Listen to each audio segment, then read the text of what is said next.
I thought I'd buried this part of my life forever, until they found me again. Now every secret I've kept is unraveling, and I'm not sure who'll pay the price. Maybe it's finally time they knew everything. Megan didn't even have the guts to tell me herself. She had her sister call me to say I was uninvited from her wedding because she didn't want my autism and panic attacks ruining everything. And to make it worse, she actually suggested I send my pretty friend in my place. Fast forward to the reception, I confronted her, and she gave me this tight fake smile and said, "You ruined my special day. Now I'm going to ruin your life." I just stared at her. Stayed silent. That was almost a year ago. Last week, I watched her being escorted out of court in handcuffs, screaming my name. A couple weeks before all that, we were at the salon getting our nails done. Nothing crazy, baby pink chrome with little pearls. My phone rings. It's Kate, her sister. Her voice was awkward right from the start. "Hey, so, Megan asked me to call you. She thinks it might be best if you don't come to the wedding. She's just worried about your autism and panic attacks. But, you could send Katie instead. She's gorgeous." I froze. The nail tech froze. The champagne flute slid out of my hand. "And Megan?" She went pale. She started fumbling out excuses, but I wasn't hearing it. I tossed cash onto the counter, smudging my fresh polish, and bolted. 3 hours later, I was curled up at my friend Michaela's place, mascara running, telling her the whole thing. Michaela has a daughter with autism, so when I told her, her face changed. She did what? Michaela grabbed her phone and started calling people. Within an hour, her living room was filled with women, wine, cheese boards, and some luxury chocolate from Dubai.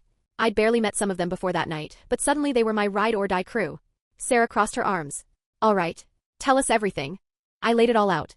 Silence followed, until Maria muttered, "Oh no, this witch didn't." Michaela clapped her hands. "Ladies, we're going shopping tomorrow." "For what?" I asked. "Your wedding outfit, obviously." The next morning, 7 women stormed Nordstrom like a tactical unit. We tore through dresses, too plain, too sweet, too forgiving. Then Sophie pulled it out. "White. Silk. Flawless. Expensive. I can't wear white to her wedding." I protested. Michaela leaned in. "Didn't she say the day should be special?" "This is special." The others jumped in, shoes, jewelry, clutch, makeup plans. By the time we left, I had an outfit that screamed main character energy. But what if she tries to kick me out? Michaela smirked. "Then she'll have to explain why." 3 weeks later, we were ready. Skin glowing, hair done, daily pep talks under my belt. "Remember," Michaela told me that morning, "if anyone asks, she asked you to wear white." She didn't. She said to make it special. White is special. I just couldn't argue. We rolled into the venue 15 minutes late, just as planned. My heels echoed on marble, every head turning. Gasps. Whispers. Flashes from cameras. Megan's cousin leaned over. "Oh my God, you look stunning. That dress? Perfection." "Thanks," I said with a smile. Megan actually asked me to wear white. Said it would be meaningful. I could feel the rumor spreading like wildfire. After the ceremony, Megan found me by the bar, practically vibrating under her veil. "What are you doing here? Why are you wearing white?" I tilted my head, sweet as sugar. "Because you told me to. Remember? You said we should make it special." She was trapped. Couldn't deny it without revealing the uninvite. Before she could sputter a reply, her college friend swooped in. "Wow, you two look amazing. Coordinated outfits? Adorable." The photographer appeared out of nowhere. "Ladies in white. Let's get some shots." She had no choice. The reception? Oh, it was chaos. Every time she tried to pull me aside, someone whisked me away. People toasted to the 2 beautiful ladies in white. The DJ even dragged me to the dance floor. By the end of the night, Megan's wedding album was basically my runway portfolio. On the drive home, Michaela almost swerved off the road from laughing so hard at the memory of Megan's face when I walked in. The next morning, I woke up in Michaela's guest room with a brutal hangover. She was at the front door talking to a woman in a pink suit. A social worker. She was there to investigate claims that Michaela was abusing her own daughter. My stomach dropped. I didn't need to ask who sent her. It was Megan. The next thing I knew, a social worker was planted on Michaela's couch, clipboard in hand, while some guy in a gray suit wandered around snapping pictures of the living room. Michaela's hands were shaking so badly she could barely hold the paperwork they'd handed her, paperwork accusing her of touching her own daughter during therapy sessions. I came in just as Detective Morrison was explaining in that rehearsed calm cop voice that they had to investigate every report, no matter how insane it sounded. Lily was in the corner, quietly sorting her rainbow blocks, glancing up at these strangers who'd invaded her safe space. Morrison started asking Michaela about their daily routine, sensory activities, deep pressure hugs, joint compressions, and every word he wrote down somehow made basic autism therapy sound sinister. When he moved toward Lily with his clipboard, she froze, then broke down, screaming, hitting herself, rocking so hard the blocks scattered. Michaela rushed over, showing exactly how she calmed Lily with firm pressure on her shoulders. The social worker's pen scratched furiously across the page, like she was documenting a crime. I grabbed the paperwork from Michaela's trembling hands and my stomach turned. The phrasing, attention-seeking, making everything about disability, it was word for word what Megan hissed at me at her wedding reception. I pulled up Sophie's Instagram video from that day, the one where Megan's face gets darker with every compliment I get. I showed Morrison the timestamps, pointed out the pattern. He admitted the timing was interesting, but shrugged, saying angry brides don't automatically equal false CPS reports. That night after they finally left, I helped Michaela tuck Lily into bed. Lily kept signing scared over and over, her little hands trembling. Michaela, trying so hard not to cry, grabbed a blanket and pillow and slept on Lily's floor, terrified CPS might come back in the middle of the night. Once Lily was asleep, I was on the phone with our whole wedding prep squad.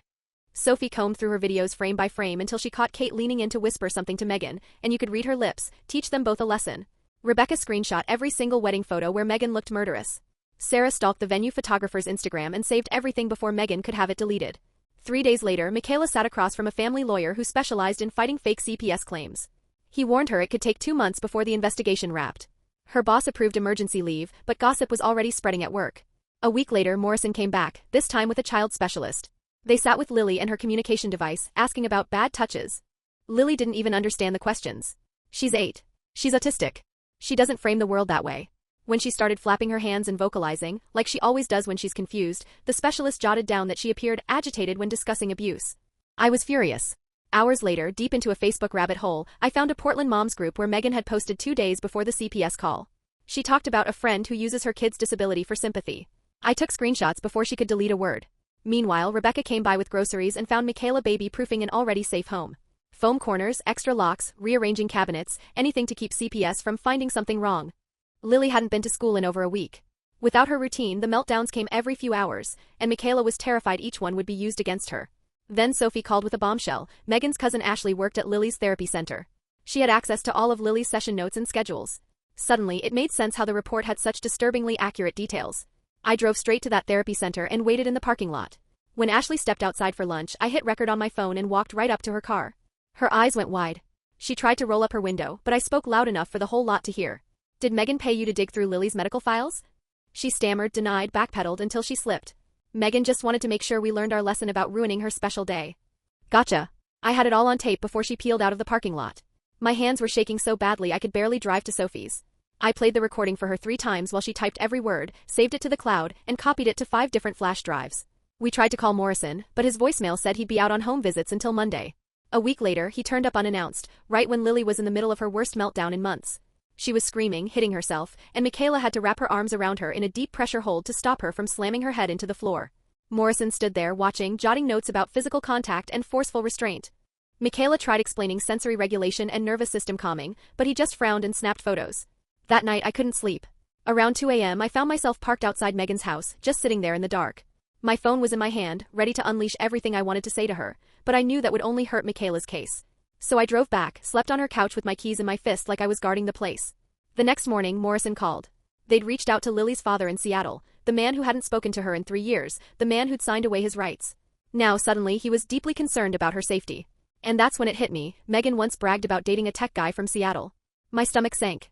2 days later, we were back at Lily's therapy center for her regular OT session when her occupational therapist quietly asked us to step aside. She'd gotten a call from CPS asking questions about Michaela's parenting, and she wanted to help. She spent an entire hour typing up a detailed statement explaining sensory integration therapy, how weighted vests and deep pressure can look strange if you don't understand autism, and attaching medical research and Lily's treatment plan. She broke down exactly why those techniques were necessary, and absolutely not abuse. While we were still there, Morrison himself walked in. The therapist pulled him into her office and personally walked him through every technique, even showing videos of other autistic kids doing the exact same activities. For the first time since this nightmare started, I saw him nod like he might actually be starting to understand. That night, around 11 p.m., my phone buzzed. It was Kate. She sounded drunk, her voice shaking. Through choked sobs, she admitted Megan had gone too far this time. She said she felt physically sick about what they'd done. And then, she confessed that Megan had spent hours researching exactly what trigger words would set off a CPS investigation, and had made Kate rehearse her report before calling. I hit record and asked her to repeat it. She started to, but the moment I said the words official statement, she hung up and never picked up again. The next morning, Sophie came over lugging her laptop like she was carrying a bomb. She'd built this massive, color-coded timeline, starting with the nail salon, the uninvite call, every Facebook post, all the way to the CPS report. When you saw it laid out like that, it was so obvious, every escalation worse than the last, each time we didn't react the way Megan wanted. Morrison agreed to review it, but reminded us he still had to go through every claim in detail. By then it had been 2 weeks since the report, and Michaela was a shadow of herself. She'd lost 15 pounds she didn't have to lose. Her hands shook constantly. Lily had stopped using her communication board completely. She was back to pointing, crying, and shutting down. I started coming over every single morning to help keep Lily's routine intact, filming therapy exercises, logging every meltdown and recovery, anything that could prove Michaela's care was appropriate. Then, on a Tuesday, Michaela called me from her car, sobbing. Megan had shown up at her workplace. Security footage caught her circling the parking lot, snapping photos of Michaela's license plate and car. Then she waltzed inside and told the receptionist she had concerns about Michaela working with sensitive data. By the end of the day, her boss had called her in and suggested she take unpaid leave for everyone's comfort until the investigation was resolved. The next day, Rebecca and I tracked down 3 women who used to be close to Megan in college. All 3 had eerily similar stories, cutting ties after she made false accusations when they crossed her. One still had texts from 5 years ago where Megan bragged about getting someone fired by calling their job with fake complaints. She sent us everything and even said she'd testify, but admitted she was scared Megan would come after her again. That week, Morrison interviewed all of Lily's teachers. They couldn't praise Michaela enough, her advocacy, her dedication. But then a substitute teacher mentioned seeing bruises on Lily's arms that looked like grip marks. They weren't bruises, they were faint, temporary marks from her sensory vest that disappear within an hour. But Morrison still wrote it down as a concern. 3 weeks dragged by like a slow-motion nightmare. Morrison called every other day asking for more documents, more interviews, more proof Michaela wasn't harming her daughter. Then a letter came in the mail. Michaela was ordered to undergo a full psych evaluation, or risk losing Lily immediately. I drove her there myself because her hands were shaking too hard to hold the steering wheel. The evaluator's office smelled like vanilla candles and judgment. For 2 hours, Michaela sat on that leather couch, answering personal questions about her childhood, her divorce, her parenting, until they asked if she felt capable of protecting Lily from harm.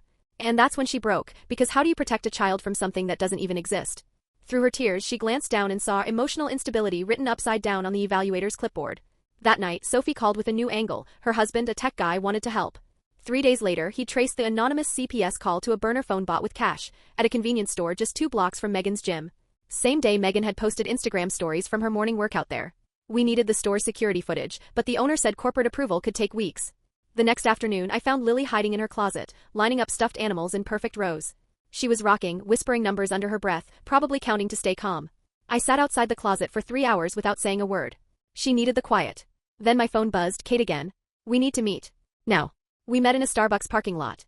She handed me Megan's old phone, the one she'd kept after Megan upgraded. On it? Screenshots of Megan Googling, reasons CPS removes children, and how to make an anonymous CPS report, plus texts to Ashley about handling things after the wedding. Kate's hands were shaking as she told me she was moving to California next week. She couldn't handle living near Megan anymore. I begged her to come with me to Morrison's office. She refused. Said Megan would destroy her if she testified. The next morning, I showed Morrison the phone. He just shook his head. Without Kate's sworn statement, it was hearsay. Wouldn't hold up in court. I called Kate 17 times that day. She blocked me. By evening, her apartment was empty. 4 days later, a process server walked into my Monday morning meeting at work and handed me papers in front of my whole team. Megan had filed for a restraining order, claiming I was stalking her, threatening her, making her fear for her safety. Now I had to stay 500 feet away from her, which meant gathering any more evidence was nearly impossible. After the meeting, my boss pulled me aside and suggested I take some time to deal with my personal situation. That night, Rebecca texted me a link to the wedding photographer's website. He just posted outtakes from Megan's reception. In the photos, Megan is grabbing guests' arms, pointing at me with this wild, twisted expression. One shot even caught her mid-scream at an elderly aunt who looked terrified. The comments were brutal, guests saying they'd never seen a bride behave like that, asking if she was okay. I screenshotted every single one before Megan could make them disappear. Morrison told me Tom had been suspicious for a while. Apparently, every night Megan would spiral into these revenge rants, and Tom quietly started collecting proof. One page in the file showed her credit card statement, a charge from a phone shop just a few blocks from her office. Morrison pulled up the store's security footage on his laptop. There she was, plain as day, buying a prepaid cell the morning before the CPS report was filed. The timestamp? Dead in the middle of her lunch break. She paid cash for the minutes, but used her credit card for the phone. And the number? It matched the one used to file the anonymous tip. That same afternoon, Morrison drove to her house to confront her. Megan claimed she bought the phone for a coworker in need. But when he pressed her about paying cash for the minutes, and why that coworker's number just happened to match the CPS caller, she couldn't answer. When Morrison told her he was opening a felony investigation for filing false reports, she burst into tears, insisting she was only trying to protect children from dangerous people. Meanwhile, Michaela was still hauling Lily to therapy 3 times a week. 7 weeks into this mess, Lily hadn't spoken a single word, just clung to her mom's side like her life depended on it. The therapist said it was a trauma response from strangers barging into her home and firing off intimidating questions. Then one Tuesday, something broke through. Michaela was holding Lily's hands, telling her how hard she was fighting to keep her safe, and Lily looked up, locked eyes with her mom and whispered, "Mama." The therapist documented it as a breakthrough, noting that stability and security were key to Lily's recovery. Michaela called me sobbing, but this time it was happy tears. I drove straight over. That's when my phone blew up, messages from Kate. Even in California, Megan had hunted her down, leaving 17 voicemails in an hour. Each one got uglier, screaming that she'd ruin Kate's life if she ever told anyone about the wedding or the phone call. Kate forwarded them all to my lawyer, who said it clearly showed threats and intimidation. A week later, Morrison called. He was recommending the case against Michaela be closed.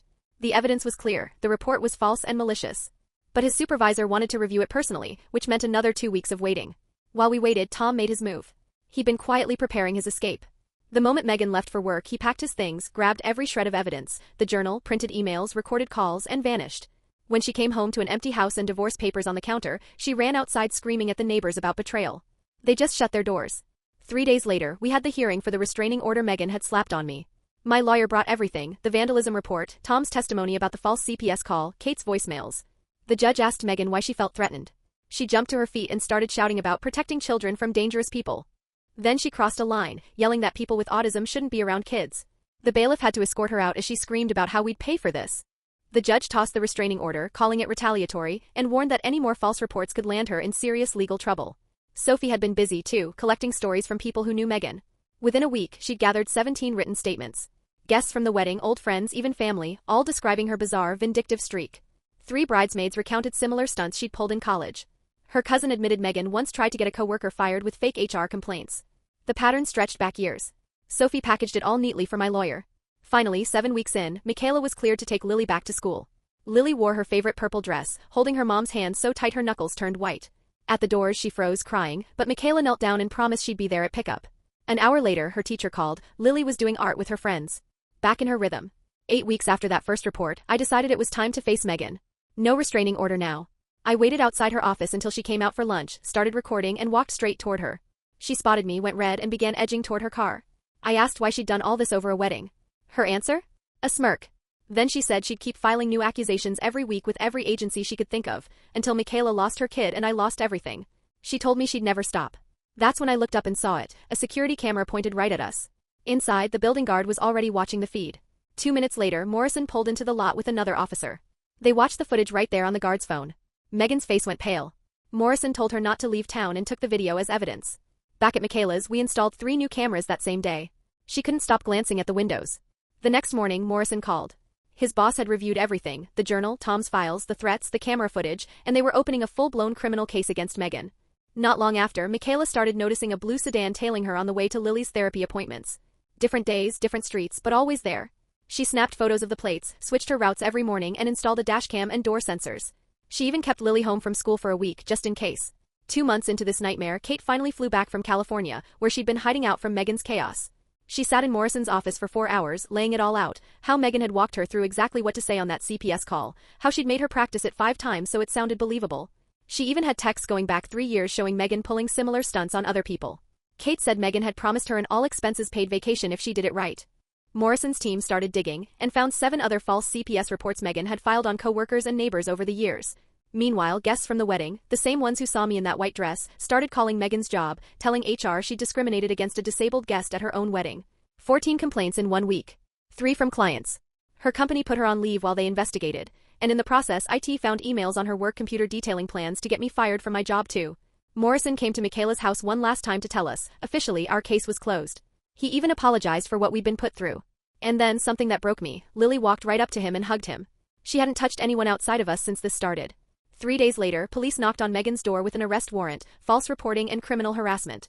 Her mugshot hit the local news, and instead of feeling triumphant, I just felt drained. 10 weeks in, Tom's divorce lawyer sent over even more evidence, including emails where Megan literally called me that autistic B word and referred to Michaela as her handler. Prosecutors tacked on cyberstalking when they discovered she'd been using fake accounts to track our socials and screenshot everything we posted. The damage to Lily wasn't going away. She started having nightmares every night about bad people taking mommy away. Michaela found a trauma specialist for autistic kids, who said both of them were showing signs of PTSD and would need months, maybe years of treatment. Megan made bail after a week. The same night she got out, she messaged me on Facebook, "This isn't over. You ruined my life." I screenshot it and sent it to Morrison. Hours later, she was back in custody for violating the no-contact order. This time, bail was revoked. Then the wedding photographer called. Megan had left 43 one-star reviews about him, everywhere, claiming he'd let that woman in white destroy her big day. He was suing her for defamation and wanted my testimony. I handed over every screenshot and email I had from the wedding planning. That week, Sophie hosted a support dinner for Michaela and Lily. The whole wedding revenge squad showed up, arms full of food, toys, and laptops. Sophie's nephew played video games with Lily in the living room while we crowded around the kitchen table, building our case. Sophie had 3 lawyers lined up who specialized in false accusation cases. Rebecca's cousin worked at the courthouse and knew which judges were sharp on these situations. Maria started compiling a blow-by-blow timeline from the nail salon incident to now. Sarah's husband, a cop, explained exactly how the criminal case would proceed. Rachel made sure Lily was fed and cozy while Michaela, for the first time in weeks, actually looked lighter. 3 months after the first CPS report, we all filed into court for Megan's preliminary hearing. The prosecutor laid out the charges: false reporting, harassment, intimidation of a witness. Halfway through, Megan stood up, fired her lawyer in front of everyone, and started ranting about conspiracies. The judge banged his gavel 3 times just to get the room under control. He assigned her a public defender who looked like he wanted to melt into the floor and set the next hearing for 2 months later. Back at work, I tried to act normal, but the restraining order drama had already spread. Megan had called my office pretending to be concerned about my mental health. My boss moved me to a different project to reduce client exposure. Co-workers smiled politely but kept their distance. The restraining order was gone, but the damage to my reputation was done. One night, Michaela called me crying. She'd found granola bars and juice boxes hidden under Lily's bed. When she asked why, Lily typed on her tablet, "So I won't starve if they take you away." That one broke us both. The therapist said the food hoarding was just another layer of the trauma CPS had left behind. Now Michaela had to add a nutritionist to Lily's care team. At the next hearing, Megan's parents arrived with some high-powered downtown attorney who tried to argue all charges should be dropped because of her mental health struggles. The prosecutor shut that down instantly, pulling out proof that Megan had planned everything months in advance. Fake email accounts created weeks before the wedding. Research into exactly which trigger phrases would launch a CPS investigation. It was calculated. It was cold. And now it was all on record. 4 months into this nightmare, Michaela finally eased back into work part-time. But the promotion she'd been promised before all this? Gone. Her boss handed it to someone else, all smiles and "I hope you understand," while Michaela sat there knowing her career path at that company was dead in the water. If she wanted to climb again, she'd have to start over somewhere new. I found this online support group for people falsely accused of crimes. When I shared our story, the replies poured in, dozens of strangers telling me they'd been through the same thing. Most said their reputations never fully bounced back, even after they were proven innocent. Some had to pack up and move to entirely different cities just to start fresh. Meanwhile, Megan's new lawyer floated a plea deal, probation in exchange for admitting guilt. Megan refused. She kept sitting there with that smug little tilt to her chin, claiming she'd only been protecting children from dangerous people. The prosecutor told us her complete lack of remorse was doing us a favor. The judge could see she wasn't taking responsibility for anything. The school called Michaela in, recommending that Lily be held back a grade. She'd regressed too much, missed too many therapy sessions during the investigation. Michaela pushed back, but deep down she knew Lily had lost months of progress and would need serious support to catch up. Then Tom dropped another bomb at the prosecutor's office, a USB drive full of files from Megan's computer. 10 years of revenge lists. Pages of names, motives, and methods, a college roommate who wore her dress without asking, a boss who passed her over for promotion, even a hairdresser who once cut her bangs too short. The prosecutor said it showed a crystal-clear pattern. This wasn't about one wedding. This was her life's hobby. That night, the local news ran our story. By morning, my phone was buzzing nonstop. 3 women reached out. Jessica, fired after Megan filed a false harassment claim when Jessica got a promotion. Months unemployed. Career in pieces. Amy dated Megan's ex. Megan called CPS claiming she was abusing her kids and selling drugs from her apartment. Amy lost custody for nearly 2 years. When she got her girls back, the youngest didn't even recognize her. And a college professor, accused of harassment after giving Megan a B+, nearly lost his job and reputation. The prosecutor immediately tacked on more charges, 3 more counts of false reporting, 2 counts of perjury. The autism advocacy group started amplifying our story online. Within days, they'd raised over $30,000, checks in the mail, Facebook fundraisers, bake sales at elementary schools. Every cent earmarked for Michaela's legal fees and Lily's therapy. It was overwhelming and exhausting. Telling the story over and over felt like reopening the wound each time. 5 months since that knock at Michaela's door, Lily was speaking more through her AAC device, but the words broke us. Mean lady made mommy cry and bad people take Lily away. Her therapist said it was good she was processing it, but it was like being stabbed every time we heard it. Michaela looked worn down, dark circles under her eyes, 15 pounds lighter. Then Megan's parents ambushed Michaela in the parking garage at work with a cashier's check for $100,000. They begged her to drop the charges, offered to pay for therapy, legal costs, extra for the trouble. Michaela brushed past them without taking the check and went straight to security. Later she told the prosecutor, "No amount of money can buy back Lily's sense of safety." I realized I hadn't slept through the night in months. Every time I closed my eyes, I saw that social worker's silhouette in the doorway or heard Megan's voice in my head. My doctor referred me to a trauma therapist who specializes in false accusation cases. Sitting there in that office for the first session, I finally admitted out loud, I was still terrified. Kate agreed to testify from California.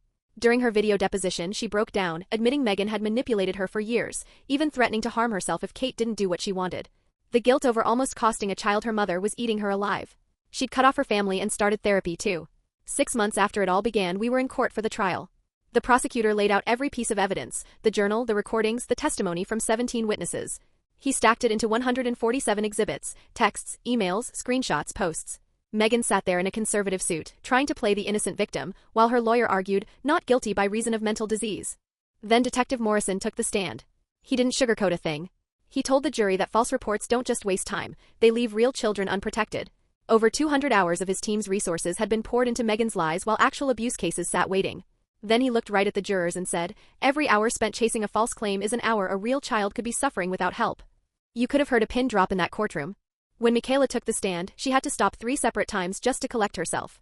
She told the jury about the day she found Lily hitting herself, ripping out her own hair, and the hollow, helpless feeling that came with it. She showed them photos, Lily before all this beaming at the park, and Lily after, shut down, scared, eyes darting everywhere like she didn't feel safe. She spoke about losing clients because a quick Google search pulled up the CPS investigation. About the gnawing fear that someone somewhere might believe Megan's lies and take her daughter away. By the time she finished, I could see jurors discreetly wiping at their eyes. Then it was my turn. I walked them through everything, from the wedding sabotage to the bogus restraining order to the morning I found my car vandalized. And then, I played the recording. Megan's voice filled the courtroom, ice cold, dripping with malice, promising she wouldn't stop until we were destroyed. You could actually hear a juror gasp when Megan said she hoped Lily ended up in foster care where maybe someone would teach that R-word some manners. The prosecutor asked how this had impacted me. I told them about the panic attacks, the time I'd missed at work, and the constant grinding anxiety of living under threat. The judge called a 15-minute recess. Michaela grabbed Lily's hand and we headed for the hallway, but halfway to the door, Lily froze. She started making these high-pitched keening sounds, pulling away from her mom, and then dropped to the floor right there in front of everyone. Rocking hard. Hands clamped over her ears. Phones came out instantly. People started recording. I stepped between them and Lily while Michaela got on the floor beside her, pulling noise-canceling headphones from her bag and slipping them over Lily's head. She hummed this soft little tune and slowly, Lily's body stopped shaking. Some older woman muttered, "Control your kid." I turned, looked her dead in the eye and told her to mind her own business. It took 10 minutes before Lily was calm enough to walk to the family bathroom where they could be alone. When we came back, Megan's lawyer announced she'd be testifying. The prosecutor's face fell like someone had just told him his vacation was cancelled. Megan got on the stand and launched into this unhinged monologue about how I'd turned the entire world against her, how I'd manipulated everyone into thinking she was evil, when all she'd been doing was protecting children. Then she accused me of coaching Lily's meltdown for sympathy points, and claimed Michaela must be an unfit mother because her daughter acted like that in public. Her own attorney kept trying to cut her off, but she wouldn't shut up. She said I'd stalked her for years out of jealousy over her perfect wedding. The prosecutor didn't even bother with cross-examination, she was burning herself just fine. Her team called a psychiatrist who testified that Megan had narcissistic personality disorder, but that she absolutely knew right from wrong and that her actions were calculated. Closing arguments hit hard. Sophie and Rebecca sat on either side of Michaela, holding her hands, while the prosecutor laid it all bare, how Megan had weaponized a system built to protect children and turned it into a weapon of revenge. He replayed the recording where she admitted everything. Megan's lawyer pleaded for mercy, saying she needed treatment, not prison. But it felt like even he knew the jury had made up their minds. We waited 6 hours in that hallway, nursing bitter coffee and jerking upright every time the courtroom door opened. Finally, the bailiff called us back in. The foreman stood. Guilty. On all 12 counts. Megan shrieked, promising we'd all pay for this, and tried to lunge at me before the bailiffs caught her. She kept screaming as they hauled her out. The judge set sentencing for 6 weeks later and ordered she be held without bail. Then her parents waltzed in with their lawyer and somehow convinced the judge to set bail at $500,000 with an ankle monitor. We were stunned. The prosecutor just said, "Don't worry. She'll blow it." That night, Lily asked me if the mean lady could still take her from Mommy. Michaela promised she was safe now, but Lily kept asking over and over. That night she checked every lock in the house before bed and refused to sleep in her own room. 3 weeks later, my phone rang at 2 a.m. Michaela was screaming. Someone had spray-painted "child abuser" across her garage door in giant red letters. The security footage left no doubt, Megan in pajamas, ankle monitor blinking on her leg. She was arrested within the hour. This time, the judge revoked bail for good, calling her an ongoing danger to the victims. Over the next 2 weeks, I tracked down everyone Megan had ever tried to destroy with her false reports. 17 people sent the judge written impact statements. There was a teacher who'd been fired on suspicion alone. A neighbor who'd endured 3 separate CPS visits because of her lies. A cashier let go after Megan accused her of stealing. And dozens more whose lives had been dented, cracked, or outright shattered by her stories. The prosecutor bundled it all, over 200 pages of evidence, into a thick, damning record of how Megan had turned lies into a weapon for sport. At sentencing, 8 months after that first knock on Michaela's door, the judge didn't mince words. He looked right at Megan and said her abuse of the child protection system was one of the most disgusting misuses of authority he'd seen in his career. 4 years in state prison. Mandatory psychiatric treatment. Restitution to every victim. The bailiff led her away in cuffs while her parents shuffled forward toward Michaela, stopping by the prosecutor's table. Her father's hands trembled as he handed her an envelope. Her mother couldn't even look up. They admitted they'd enabled Megan for years, believing her lies over reality, covering for her every time. Inside the envelope? A $20,000 check for Lily's therapy. Michaela took it without a word. 2 weeks later, we went to the Portland Autism Acceptance Fair at Pioneer Square. Lily clung to her weighted elephant and stayed glued to Michaela's side at first, her noise-canceling headphones on. She stood watching other kids play with bins of kinetic sand and water beads for 20 solid minutes, before finally sitting down and joining in. Michaela's shoulders softened, really softened, for the first time in months. She smiled as Lily sorted pom-poms with another little girl who didn't speak either. The following week, Tom showed up at my apartment with flowers and a letter he'd written in therapy. He admitted he'd ignored every red flag, told himself her behavior was just wedding stress, and stayed blind to the controlling patterns. In his hand, a cashier's check for $50,000 made out to the autism advocacy group that had stood by us. I told him thank you, but we were not friends. 3 days later, Michaela found Lily in her room, lining up her stuffed animals in perfect rows. Using her AAC device, she told each one they were safe, that no one could take them away from mommy, that the bad lady was gone. Michaela filmed it. Then went into the bathroom, locked the door, and sobbed. A year after that first CPS visit, I was back at work, pepper spray on my keychain, screenshotting everything, recording phone calls. My coworkers didn't know the full story, but I still jumped at slammed doors. Megan had broken something in us that therapy and time couldn't fully put back. That September, Lily started 2nd grade with a one-on-one aide. She was 18 months behind from all the school she'd missed. Her teacher only knew she'd had a rough year, nothing more. Lily fought for every inch of progress, practicing her name, using her AAC device for circle time answers, inching her way back toward the milestones she'd lost. Michaela landed a marketing director role at a downtown startup, telling interviewers she'd been caring for a sick family member during her gap year. Technically not a lie. The background check showed the cleared investigation, but her boss never mentioned it. 6 months later came Sophie's wedding at the Japanese garden. Lily was the flower girl, wearing her purple dress with her AAC device on a lanyard and her weighted vest hidden underneath. She dropped petals with perfect precision, then reached the altar, pressed a button, and her device said, "Beautiful bride." Everyone cried. Sophie bent down and hugged her like she'd never let go. That night, I finally wrote the blog post I'd been carrying in my head for 2 years, a guide for spotting false allegations, what to do if CPS shows up, how to help families in the crosshairs. Within a week, it had been shared 50,000 times. Parents started messaging me, telling me it was helping them survive their own nightmares. For the first time, our pain was helping someone else. The last Sunday in October, Michaela and Lily went to Laurelhurst Park, the same park they'd once sat in the car, too scared to get out during the worst of it. This time, Lily ran straight to the swings. Michaela pushed her higher, higher, until her laughter rang out across the park, not a shy giggle, but a full, belly-deep laugh that made strangers smile. I sat on a bench with my coffee, watching this little girl who once refused to let go of her mom's hand pump her legs to soar higher. We weren't fixed. We would never be who we were before Megan burned through our lives. But Lily was laughing on a crisp fall afternoon. And for now that was enough.